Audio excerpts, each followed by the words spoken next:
Good afternoon, sir. This is Akash Sharma, and on behalf of MIDAS IT, I welcome you to this webinar on Introduction to GTS NX for Geotechnical Finite Element Modeling and Analysis.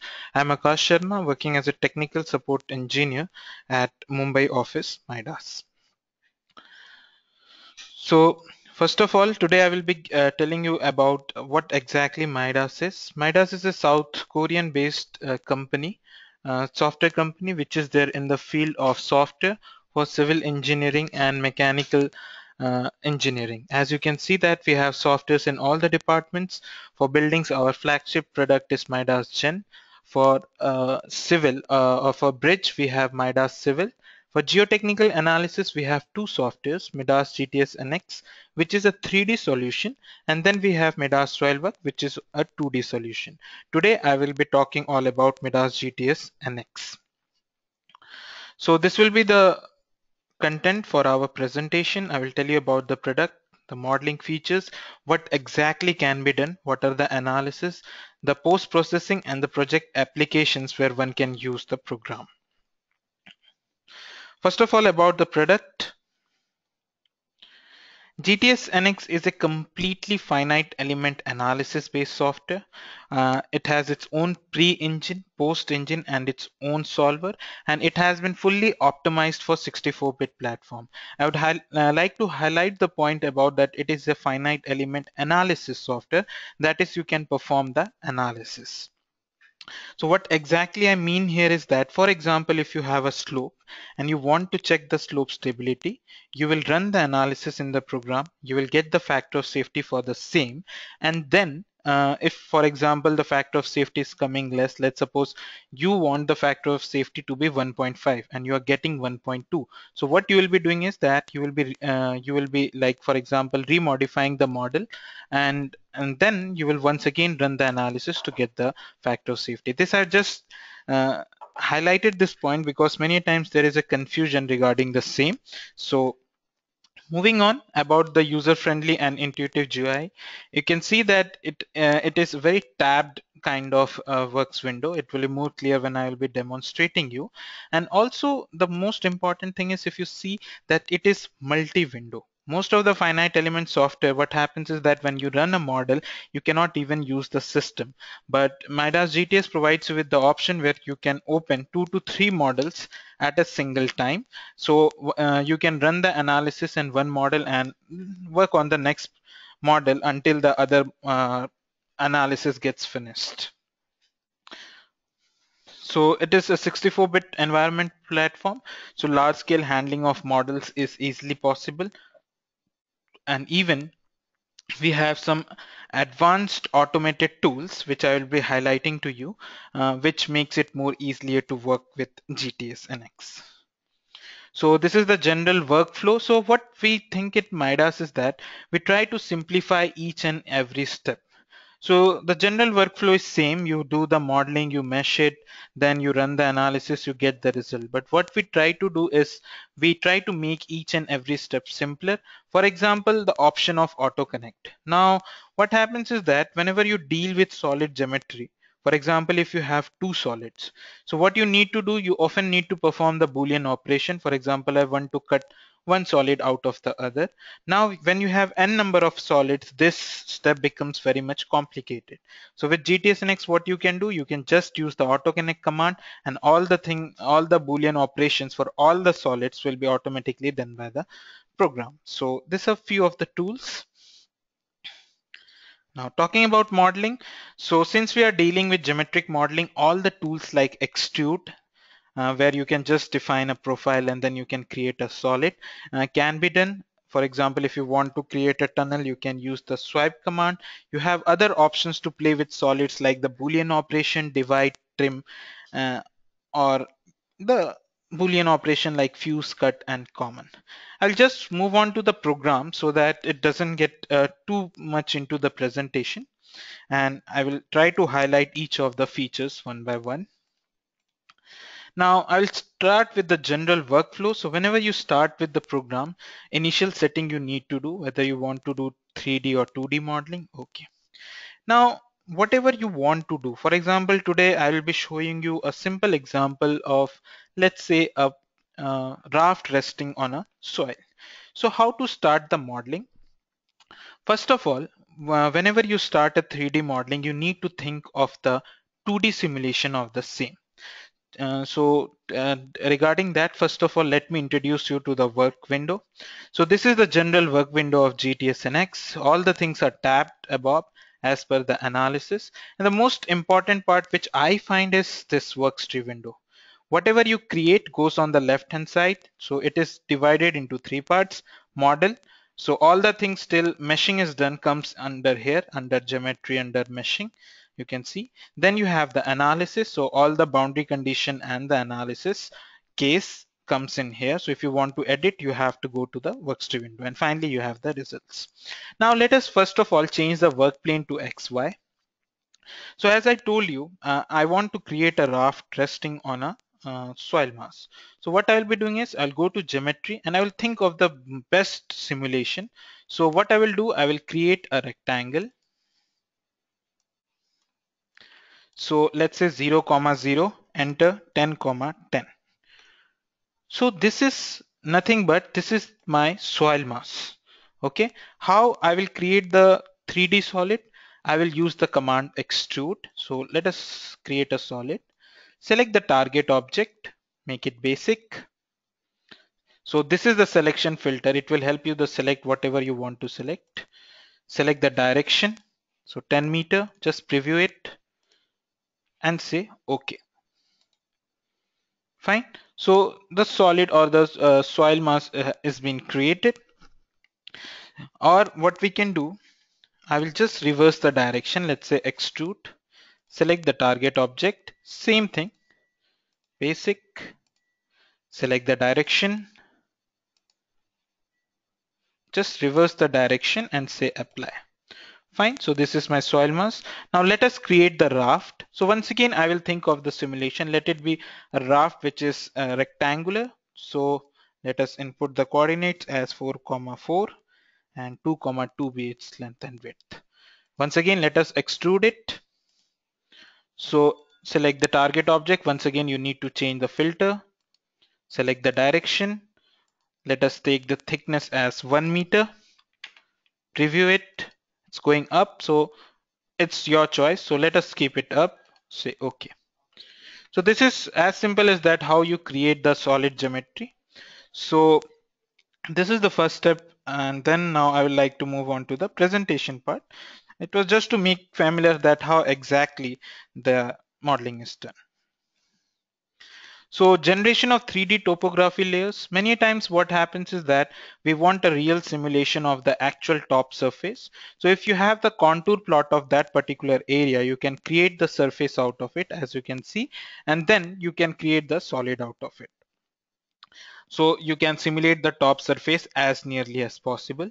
The second thing is borehole log data. So if you have the boring data at different location, what you can do is that you can use the bedding plane system to simulate the underground variation of the layers. So you can see that how the layers are changing as per the different boring conditions. Just to inform, the program just perform a normal mathematical interpolation between the blocks, between the borehole data, and just create the surface. So these are a few of the automated modeling. Now I will show you that what's the advantage of automated modeling. For example, I'll just say Control Z uh, for undo. And now I will extrude this in the direction of when apply. Sorry, just the reverse direction, Control Z. So once again, I'm creating the same rectangle, but this time I'm just reversing the direction so that I can show you the importance of AutoConnect command. Okay. Now see what happens is that we have two solids. You can see that whatever solid you create comes in here. You have two solids, but both are not connected. So what one need to do is one need to use the Boolean operation. So right now we have only two solids. So you can just go to solid, you can say cut, select the target object, select the tool object,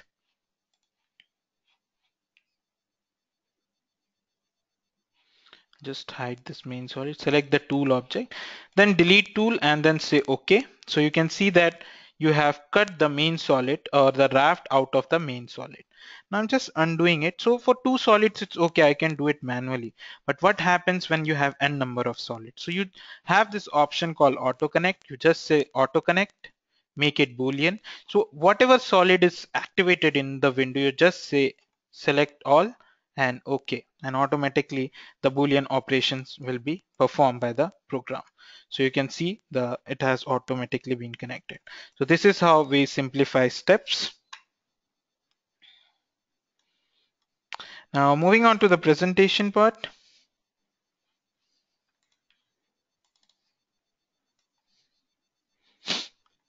So what next we will be talking about is the CAD compatibility and the interface with other MIDAS software. Now let's suppose we have MIDAS Gen as as I already told you, our building software. So if you have a building created in MIDAS Gen, you can directly import that building in GTS NX, create the foundation over here. Now here the foundation will not be represented by springs, but here you will be modeling the actual solid model or the continuum model, and then you can check for the settlement. So you can consider the variation in the even the layer, subground layer, and a more real simulation can be done. So this is one of the advantage with the compatibility feature. So this is what I was talking about. You have a building, you import it, and then you create the foundation in the software. Optimized mesh generation. So MIDAS GTS NX provides you all types of um, 2D mesh or 3D auto mesh, map mesh, and also you can use a single mesh to extrude it to create a 3D mesh. Now, in most of the finite element softwares has tetrahedron elements, but MIDAS GTS NX also provides you with hybrid mesh with hexahedral elements. So you have two options while you mesh your model. The advantage of hybrid mesh is you get more symmetrical results and the number of elements is less, so less analysis time. So these are various boundary conditions. I will be for various geotechnical analysis. So you can consider both static load as well as the dynamic load for different projects. MIDAS GTS NX provides you with the options of automatic generation of blasting load as well as the train load, so that if you are, let's suppose, designing an embankment of train, so what you can do, you can input the train type, the number of wheels, and then you can generate a dynamic load and then see that how the displacement changes as a result of the movement of the train. Okay, as you can see in the presentation slide. So this was about the different loading and boundary conditions and the geometric modeling. Now let us talk about the most important part, which is the finite element analysis. What exactly the software can do and where you can use the software. So I will take in detail this part. First of all, let us start with static analysis. So wherever you want to perform a simple linear or nonlinear static analysis, that can be done. Then we have the construction stage analysis. In the construction stage analysis, you can perform different analysis like stress analysis, seepage analysis, consolidation analysis. Now, where the construction stage is important is, for example, if you are performing a retaining wall or showed kind of excavation. So what happens is, as you go on removing the soil, with each stage, the stress in the soil affects the displacement for the next stage. So wherever you do such kind of, or even you can take the example of tunnel. So wherever you take such kind of projects, you need to go for construction stage analysis. Then you have the consolidation analysis. Consolidation analysis is also very important for the area which are prone to consolidation. So one can check that what is the settlement after 10 years for a building which is being constructed at a location which is prone to consolidation. Then you have seepage analysis. So you can perform a seepage analysis for a steady state where the water level is constant, or transient state analysis. Dynamic analysis, as I already told you, you can perform linear, non-linear time history analysis, response spectrum analysis. Also, you can perform a coupled analysis in which basically slope stability and the dynamic analysis is combined. So you can check that whether an earthquake is capable enough to bring a slope failure. Finally, you have the slope stability analysis. We have strength reduction method, which is also known as the C5 reduction method, finite element analysis for slope stability check. So in this also you can consider the construction stage. So if you are excavating or and filling some areas, so how the slope is going to behave can be checked. So these are the basically the analysis. So you can see that all the geotechnical analysis is being covered.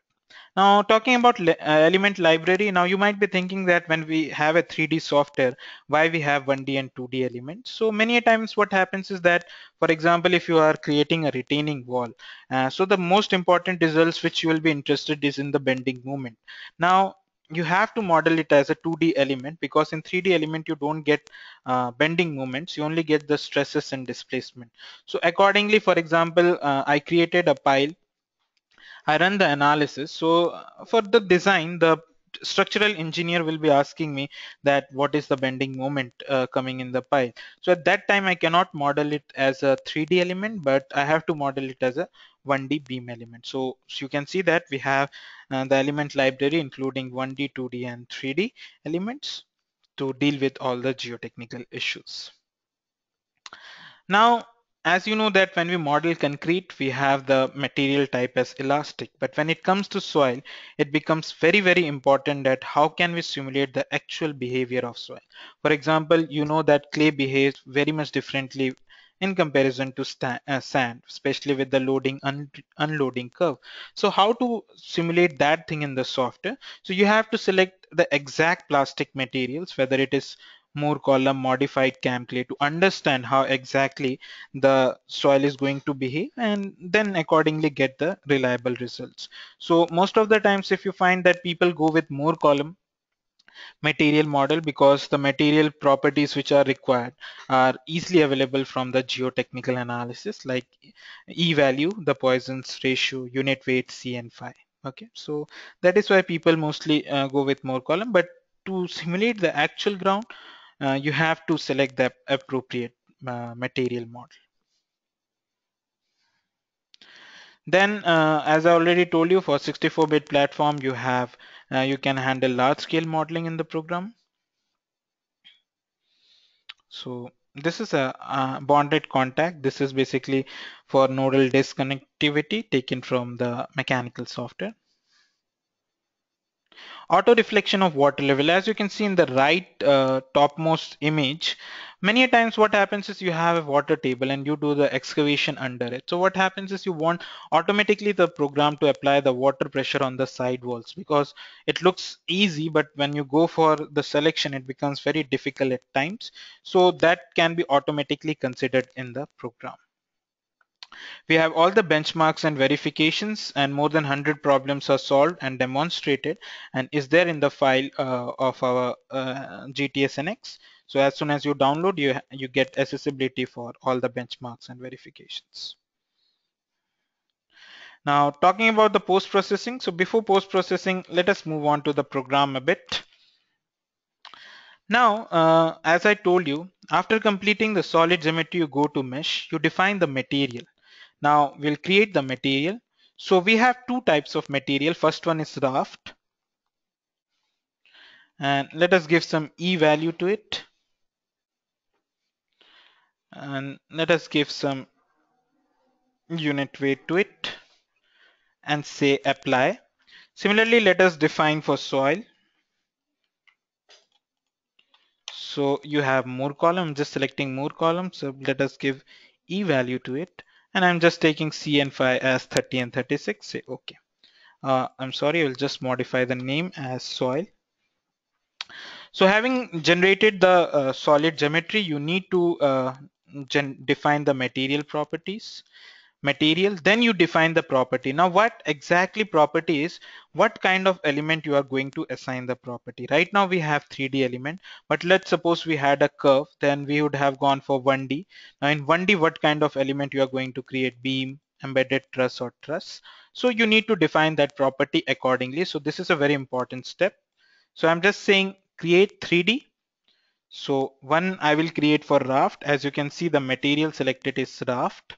say apply, then soil. The material selected is soil. Just say OK, close it. Fine. So next is meshing. Meshing is the time when you assign the material property. So what we did, we created the solid geometry, we defined the material, now we will assign it. Then we have the normal boundary condition, loading, and then the analysis. So let us assign the properties. I will say 3D mesh, select the object. So this is raft. Let us give it a size of 0.5. We'll use the tetra measure. Here you have to select the property. So it is having raft, say apply.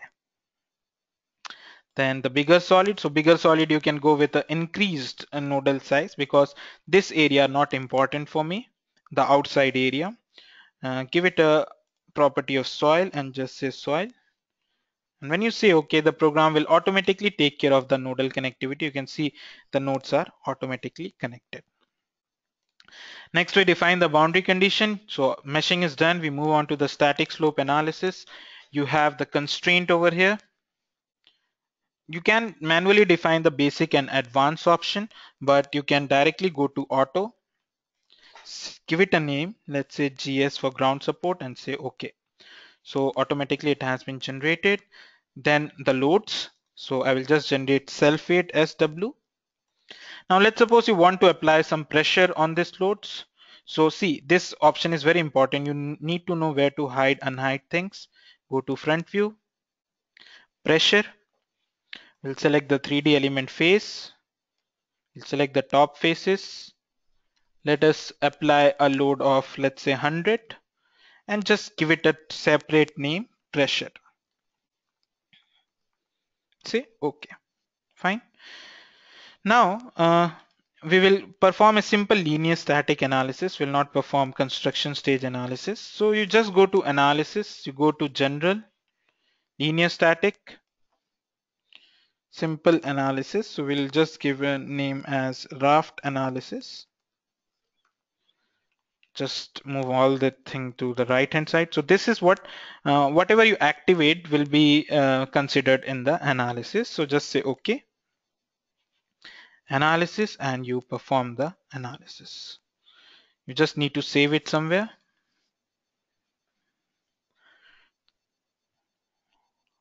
So analysis quickly runs. So let us see what results actually we get after the simple linear static analysis. So you get the displacement, that how exactly it is going to displace. So you get the different stresses at different locations. Fine. So now if you see what is the difference between linear static and the construction stage, I will just show you the importance. I'm just going to define a construction stage analysis. Add the first stage, I'm activating.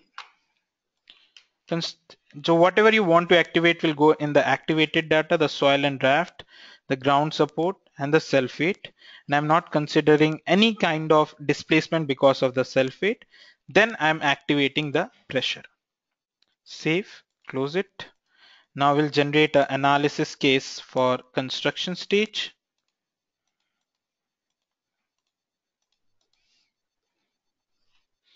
And we'll just select the initial stage for stress analysis and we'll solve it.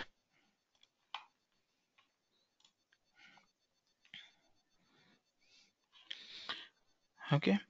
Now let us see the displacement. So you can see that previously the whole model was moving because the stress condition was not initialized. Now it shows you a better contour of what exactly how the settlement is going to take place. Okay, as per the stress distribution, you can see that how the actually the settlement is going to take place. Now I will show you the post-processing features here itself. For example, if you want to probe, you can directly probe at any location and you will be getting that what is the displacement coming at that particular location. Then you have the extract function. So anything which you require in the form of, let's say, Excel sheet, or you want to plot curves. So I'm just selecting some points. You just say table and you will get that value. So this values you can directly export to Excel or you can create a graph here itself. Okay. So this is a simple example of a raft on a soil. I'll just move on to the post-processing feature. So graphic based output. So you can see that whatever, for example, you can see this is the flow line for a seepage analysis. So whatever you get is basically a contour plot. Then you can use the options like probing, extract results to extract the results out of it. So this is what I was talking about, probing and extract result. 3D PDF report. So automatically you can export. For example, what happens is whenever you do an analysis, the report will be only of the images, means you have to take a screenshot each time. So what you can do, you can go to tools, say export PDF. Whatever image you want the program to, you can just select that image and say OK.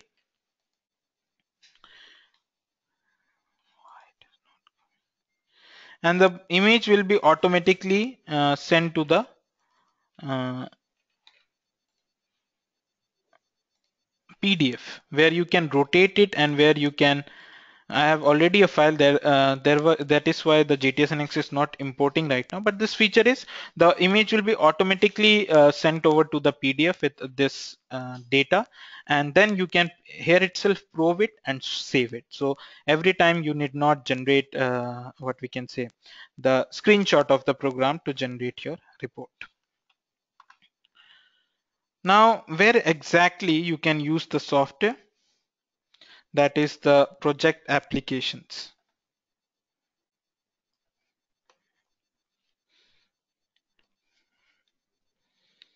So in the project applications, the first application will be slope stability.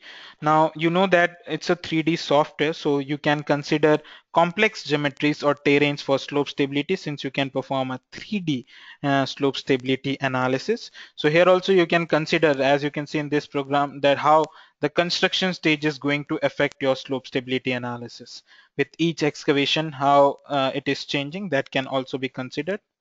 Second is tunneling. So if you are dealing with complex tunnels, can be considered for same.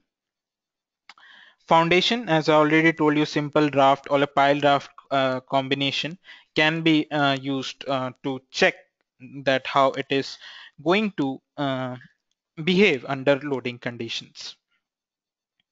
Just for your information, you can consider in the in the pile type, you can define the pile as solid elements or as 1D elements.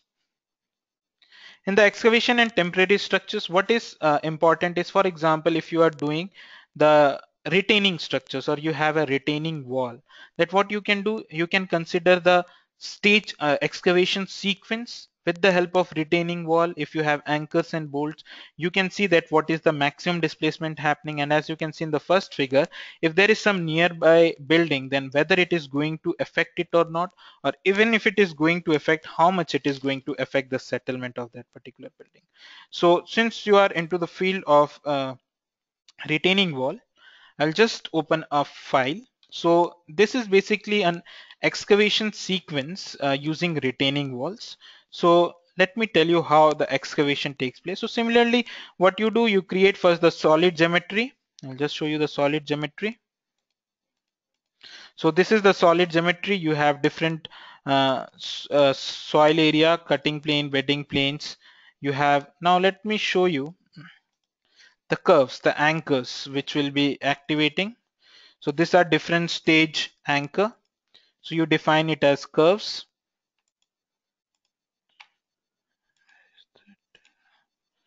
And then you have different solids. You have like 13 solid defined for each excavation.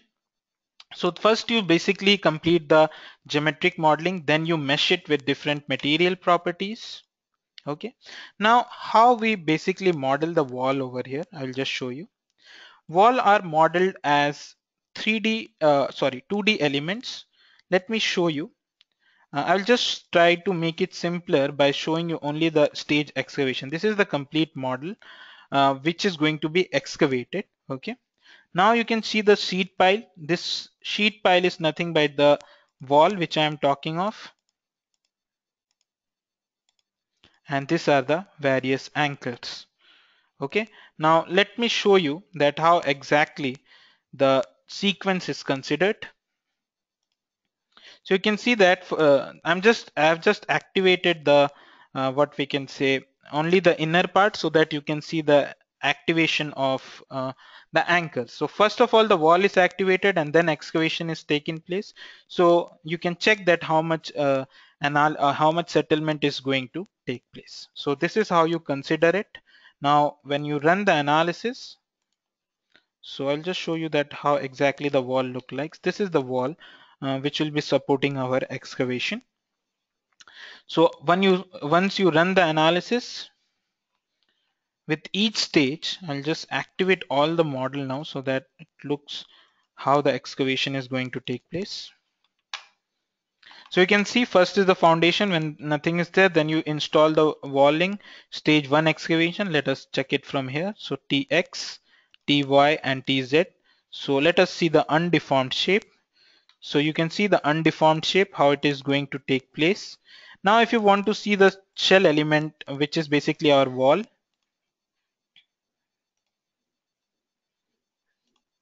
so how the stress is coming onto the walls can be checked, membrane forces can be checked. Now, even if you have the beam or the what we can say